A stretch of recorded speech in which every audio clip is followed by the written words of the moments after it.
साक्षात कुबेर भगवान आए हैं गोकुल को समृद्ध करने। हैं? सब विस्तार से बताती हूँ, आप बैठो तो सही। कुबेर महाराज,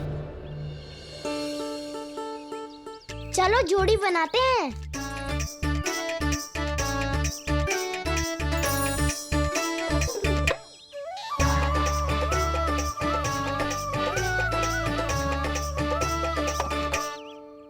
मुझे तो किसी ने ना चुनो, मैं क्या करूं? अरे सुबल, तुझे तो सबसे महत्वपूर्ण भूमिका निभानी है। जो भी उस चट्टान को छूकर तेरे पास सबसे पहले पहुंचेगा वो जीत जाएगा।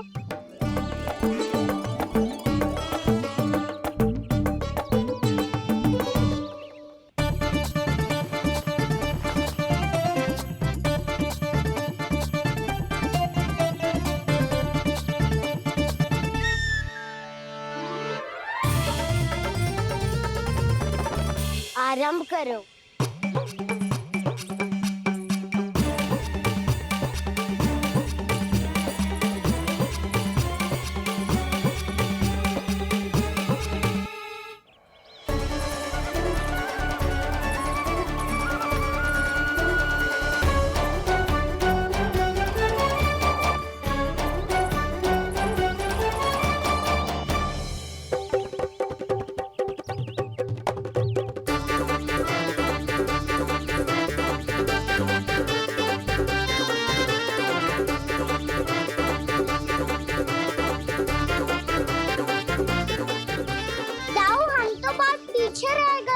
चिंता मत करो कान्हा, दौड़ के आरंभ में ही सारी शक्ति लगाने से हारने की आशंका बढ़ जाती है। देखो वो दोनों थक रहे हैं, यही समय है अपनी गति बढ़ाने का।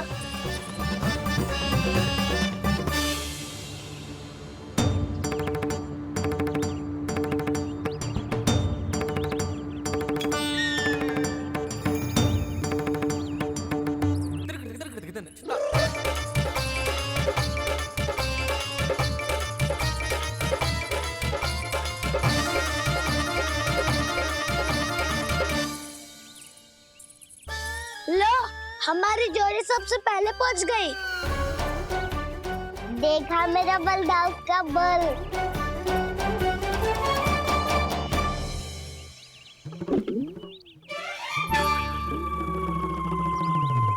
ताऊ, वो देखो।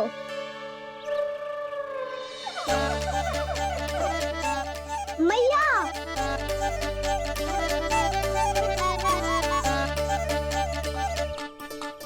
अपने परिवार या अपने सखाओं के साथ या किसी ऐसे व्यक्ति के साथ जिसे उसकी आवश्यकता हो बांट लेना चाहिए, ताकि सबके पास पर्याप्त हो और किसी को भी कछु कमी ना हो, किसी को वस्त्र के बिना रहना ना पड़े, भोजन के बिना सोना ना पड़े।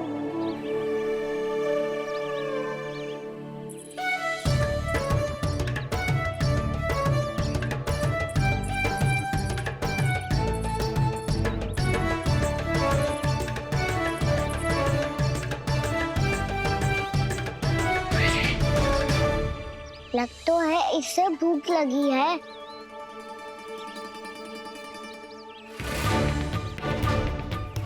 मेरी और क्या देख रहे हो? तुम्हारी पोटली में कुछ तो होगा, दे दो उसे। मेरे नैना मैया ने क्या की थी? जब हम किसी और को देते हैं ना, उससे अनेक गुना नारायण हमें वापिस कर देते हैं।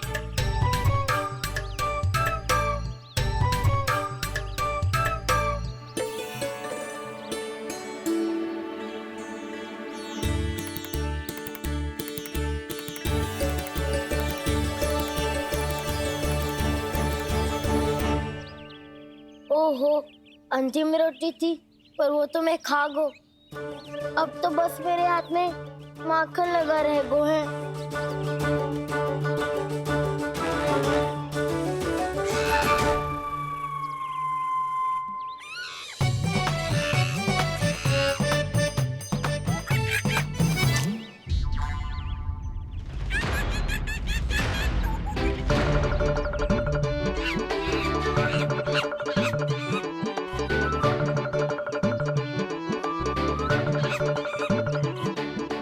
क्षमा करना सखा। तुम्हें देने के लिए मेरे पास कुछ नहीं है। अब आप ही बताओ, कोई 2 गुना मूल्य देगो तो हम शीघ्र ही धनवान बन जाएंगे कि ना? पर कोई 2 गुना मूल्य देगो ही क्यों? हो सकता है कि उनके पास अधिक धन हो, या उनकी तिजोरी में सामान आ रहा हो, या फिर उन्हें भलाई करने का रोग हो। हमें तो आम खाने से मतलब है ना नंदराज। गुटली किनके, हमें क्या लेना देना। मैंने तो निर्णय ले लिया है कि उसकी सिर्फ मान लोगी। बस नारायण को साक्षी मानकर जब प्रण ही तो लेना है कि सारा का सारा दूध, घी, माखन अब से केवल उन्हीं को देना है मैंने। बस इतनी मांग रखी है उसने? हाँ, आपको विश्वास ना हो रहा हो तो गोकुल में किसी से भी पूछ लियो। 2 गुना दाम दियो है परमानंद जी ने, इसलिए तो सबके सब आनंद के सागर में गोते लगा रहे हैं।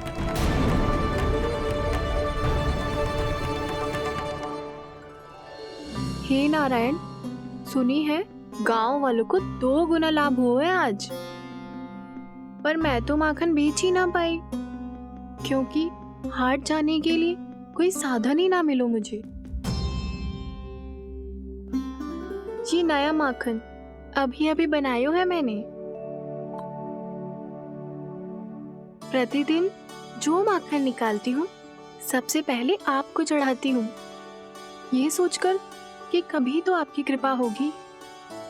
पर जाने आपका आशीर्वाद कब मिलेगा मुझे, पर जाने कब आपका आशीर्वाद मिलेगा मुझे।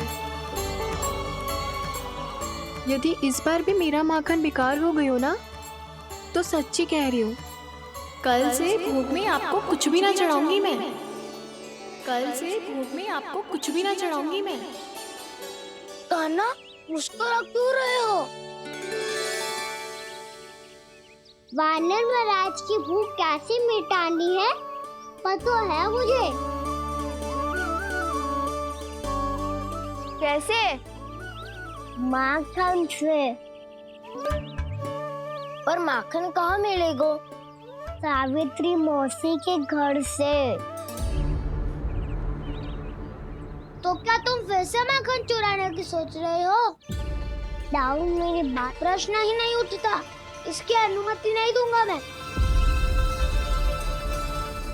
गोकुल वासियों को ऐसा वचन देने की अनुमति ना दे सकता मैं।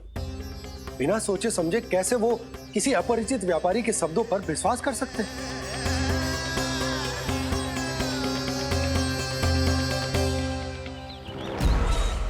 महाराज, गोकुल वासियों को अब धन के जाल जंजाल में फंसने से कोई नहीं रोक सकता। महाराज, मैं धन का ऐसा स्वाद चखा कर आया हूँ कि नंद चाहे जितना प्रयास करे, अब कोई भी गोकुल वासी उसके हित वचन सुनेगा भी नहीं। महाराज,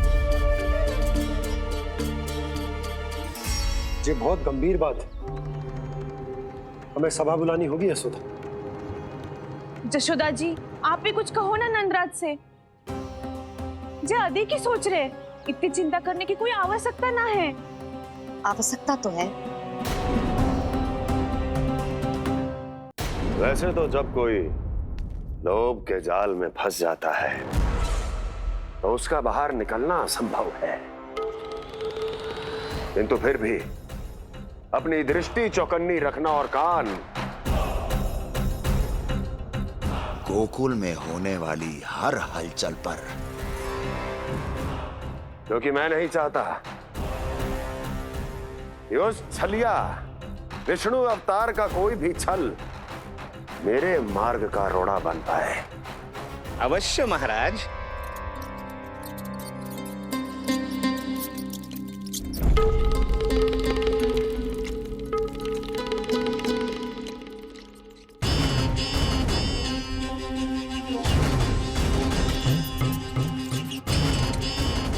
लोभ। ध्यान रहे परमानंद, गोकुल वासियों पर लोभ का प्रभाव हर बीतते क्षण के साथ बढ़ता चला जाना चाहिए। महाराज, जैसे किसी कबूतर को बिल्ली दबोच लेती है, वैसे ही मेरा फैलाया हुआ लोभ गोकुल वासियों को अपने पंजों में दबोच लेगा, सब झटक लूंगा।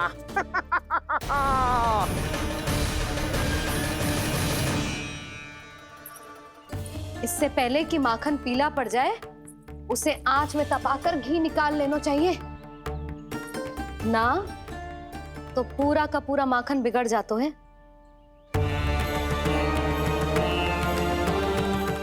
मैं अभी भोला से कहकर सारे ग्वाल ग्वालियरों की सभा बुलाता हूँ।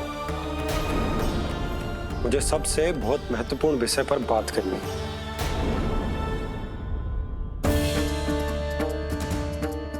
मति भ्रष्ट हो गई थी मेरी, जो यहाँ चली आई।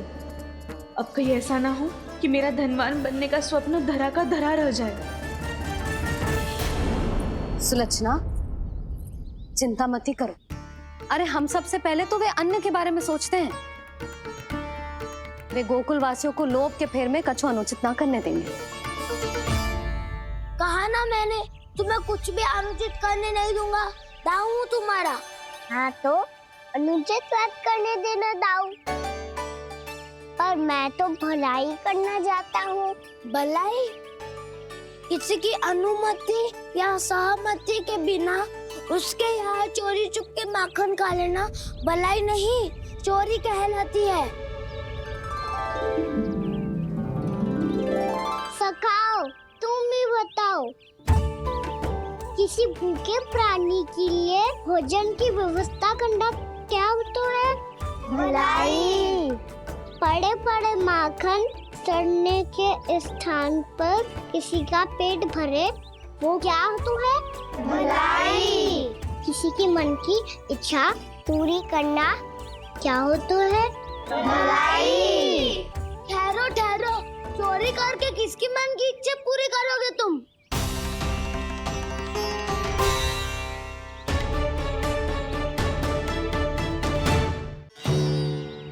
और किसकी दाऊ?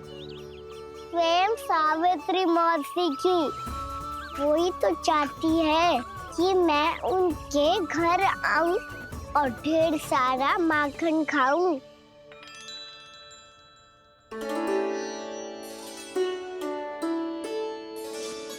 तो फिर अगला घर आपका। क्षण भर तो ऐसा लगो जैसे कान्हा ने मेरे मन की इच्छा सुन ली हो। वैसे कितना अच्छा हो तो यदि सुन ही ले तो। तुम्हारे कहने का अर्थ है कि सावित्री मौसी चाहती थी कि तुम उनके घर भी जाओ, जैसे जानकी के घर गए थे। ये बात तो उन्होंने मैया के सामने भी कही थी कि मैं उनके घर जाऊं। ये तो उनका सौभाग्य होएगा। किसी का सौभाग्य बिगाड़ते इतने बुरे ना है हम। ये बात तो सही कही है। मुझे भी कुछ अनुचित ना लगता है इसमें। तुम तो सत्यवादी हो मधुमंगल, तुम्हें क्या लगता है? अब बोल भी दो, वानर महाराज भूखे हैं। वानर महाराज से अधिक भूखा तो मुझे तू लग रहे हो। यदि कान्हा सच्ची में जैसा वानर महाराज की भूख मिटाने के लिए और सावित्री मौसी की इच्छा पूरी करने के लिए कर रहा है, तो दादी के सीख के अनुसार मुझे इसमें कछु अनुचित ना लगता। पक्का हम सच में चोरी नहीं भलाई करने जा रहे हैं। सही कहा दाऊ। यदि भूखे असहाय वानर महाराज का पेट भरोगे तो इसका असली पुण्य तो सावित्री मौसी को ही मिलेगा। इसका अर्थ तो ये हुआ कि कान्हा सावित्री मौसी का घर माखन चुराने नहीं जाएगा, बल्कि उसे दुगना कर देगा। बात तो सही है, तो फिर मैं तुम्हें नहीं रोकूंगा।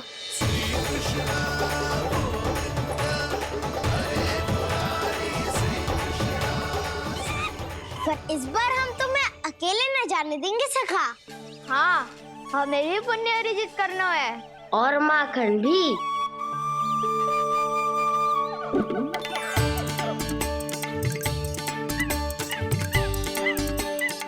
लगता है देव वानर महाराज भी हमारी टोली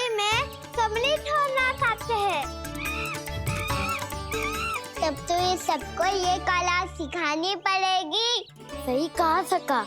अच्छे काम का प्रचार प्रसार तो होना ही चाहिए ना। तो ठीक है, सिखा दूंगा।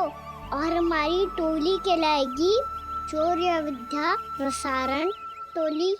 और कान्हा, तू बन जाइयो इसका अध्यक्ष और दाऊ बनेंगे उपाध्यक्ष। मुझे स्वीकार है। शौर्य विद्या प्रसारण टोली की जय! शौर्य विद्या प्रसारण टोली की जय! और सुनो, क्या करना है और कैसे।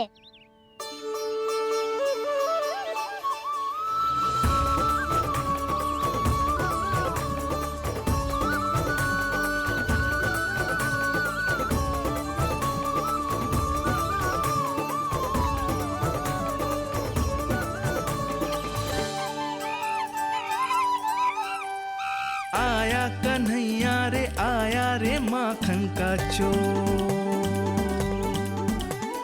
रोके रुके ना ये सरपट लगाता है दौड़। तुम सब वहाँ छुप जाओ, मैं भीतर देखता हूँ। न ध्वनि कोई हो न पता कुछ लगे, आए चुपके से ग्वालों की टोली। चाहे कितना बचाओ छिपाओ कहीं, सारा मक्खन ये कर जाए खाली। मुख से तो लगता है सरल ये बड़ा भीतर से चंचल ये छल से भरा है ये नटखट बड़ा चिपचोर।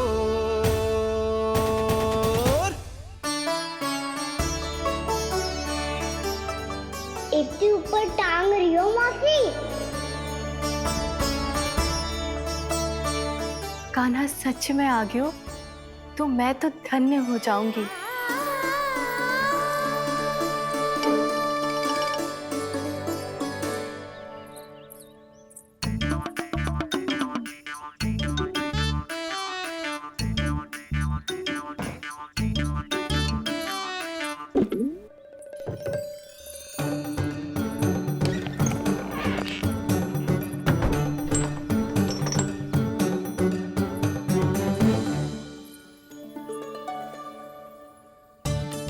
मन तो करता है सारा दूध दही माखन उसे बुलाकर अपने हाथों से खिला दूं।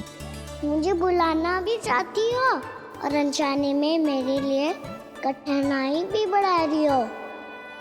पर मेरे यहाँ क्यों आएगा कान्हा? इससे अच्छा तो यही होगा कि कल माखन बेचने के लिए कहीं से सकट का प्रबंध कर लूं।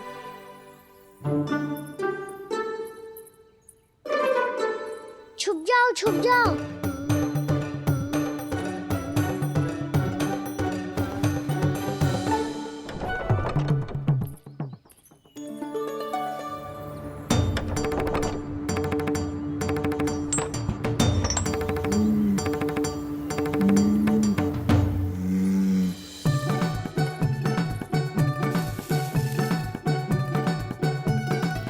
वैसे भी वो ठहरा राजकुमार, एक साधारण गोपी के यहाँ का माखन काहे खाएगो। तू भी बावली हो गई है सावित्री। कान्हा आना भी चाहे तो इतनी दूर आएगा कैसे?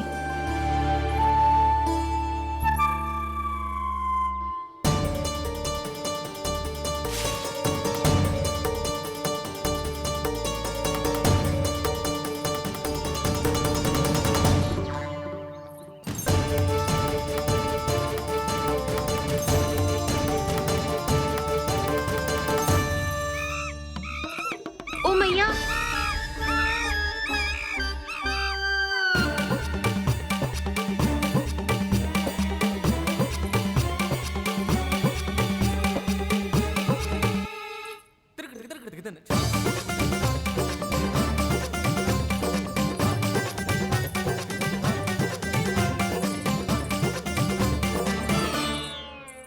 सब खड़े हो जाओ।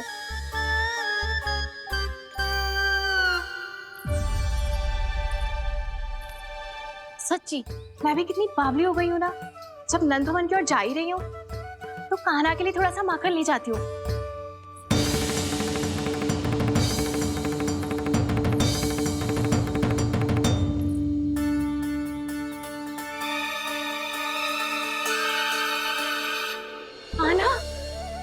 क्या ये मेरा स्वप्न है या फिर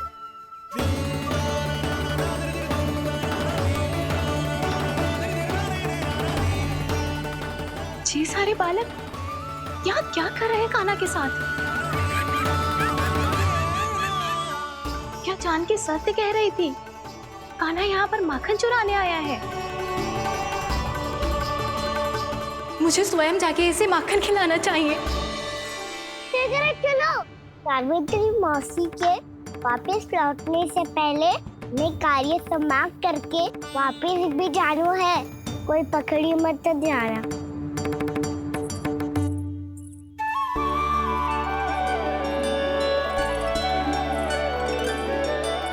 ये मुझे देख के भागो तो ना, ये जो कर रहा है, जैसे कर रहा है, मुझे करने देना चाहिए।